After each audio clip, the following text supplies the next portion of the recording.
તો મિત્રો આપણે બનાવવાની છે આજે સુખડી। એ ઘીની અને દેશી ગોળ છે, એની આપણે સુખડી બનાવવાની છે। ને આ લઈ લીધો છે ઘઉંનો લોટ। તો આપણા ચોખા ઘીની સુખડી બનાવીએ એકદમ સરળ અને આસાનીથી પોચી સુખડી સરસ મજાની બનશે। અને આ ખાવાથી તાકાત પણ આવે અને સારું કેલ્શિયમ પણ મળે।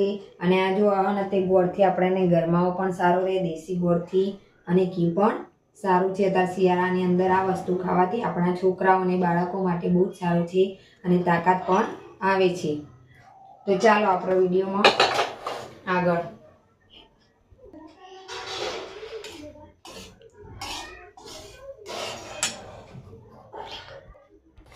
તો મિત્રો આપણે ગોળ નાખી દેવાનો છે અંદર। જો આ રીતે નાખી દેવાનો, થોડી વાર હલાવવાનું સરસ।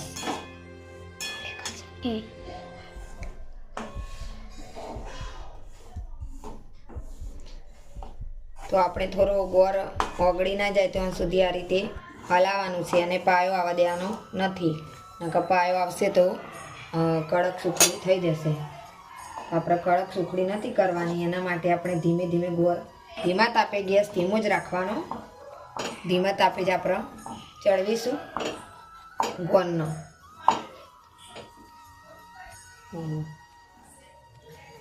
તો મિત્રો આપણો ગોળ ઓગળી જશે સરસ। જો ગઠ્ઠી બઠ્ઠી અંદર હોય તો આપણે ભાગી નાખવાની, ગઠ્ઠી નહીં રાખવાની અંદર બહુ ગોળની।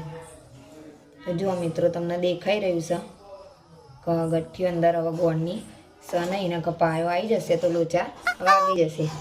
અને આપણા મિત્રો શિયાળાની અંદર શું આપણે તો ગુંદ ખાઈએ, મીઠાઈના લાડુ ને બધું ખાઈએ મેથીના, અને છોકરાઓ કશું ખાતા નહીં, એના માટે આપણે થોડું ઘણું તો બનાવવું પડે વસ્તુ, એટલે આપણે એના માટે સુખડી બનાવીએ। 2 દિવસે અઠવાડિયે તો એમને ખવડાવવું જ પડે।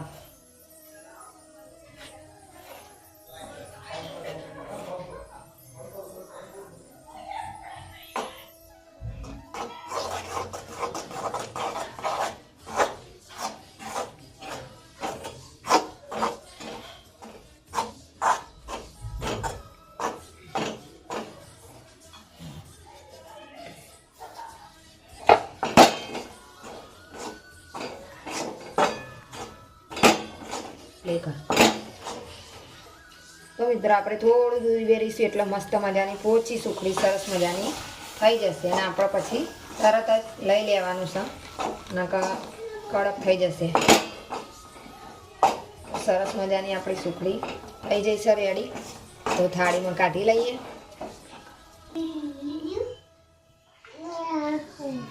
તો જો છોકરો પણ આવી ગયો।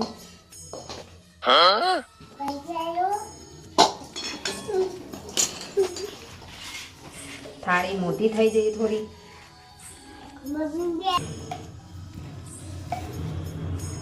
તો મિત્રો જો આપણી સુખડી રેડી થઈ જઈશ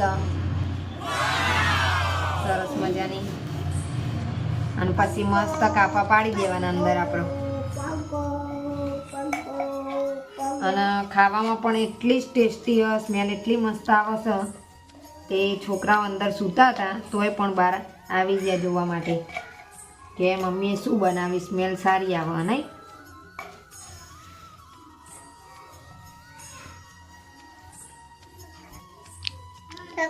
તો આપણે આવી રીતના કાપા પાડી દઈશું સરસ નાના નાના। પેલી ડીશ થોડી મોટી પડતી હતી એટલે મજા નથી આવતી, ને આ થોડી નાની પડે એવું થાય।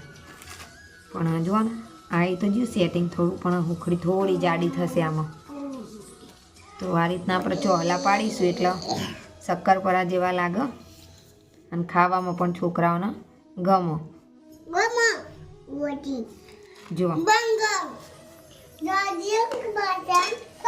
તો આ સુખડી કેવી લાગી કમેન્ટની અંદર જરૂર લખજો મિત્રો। અને વિડીયો ગમે તો તમારા મિત્રો સાથે શેર કરજો, લાઈક કરવાનું ના ભૂલતા।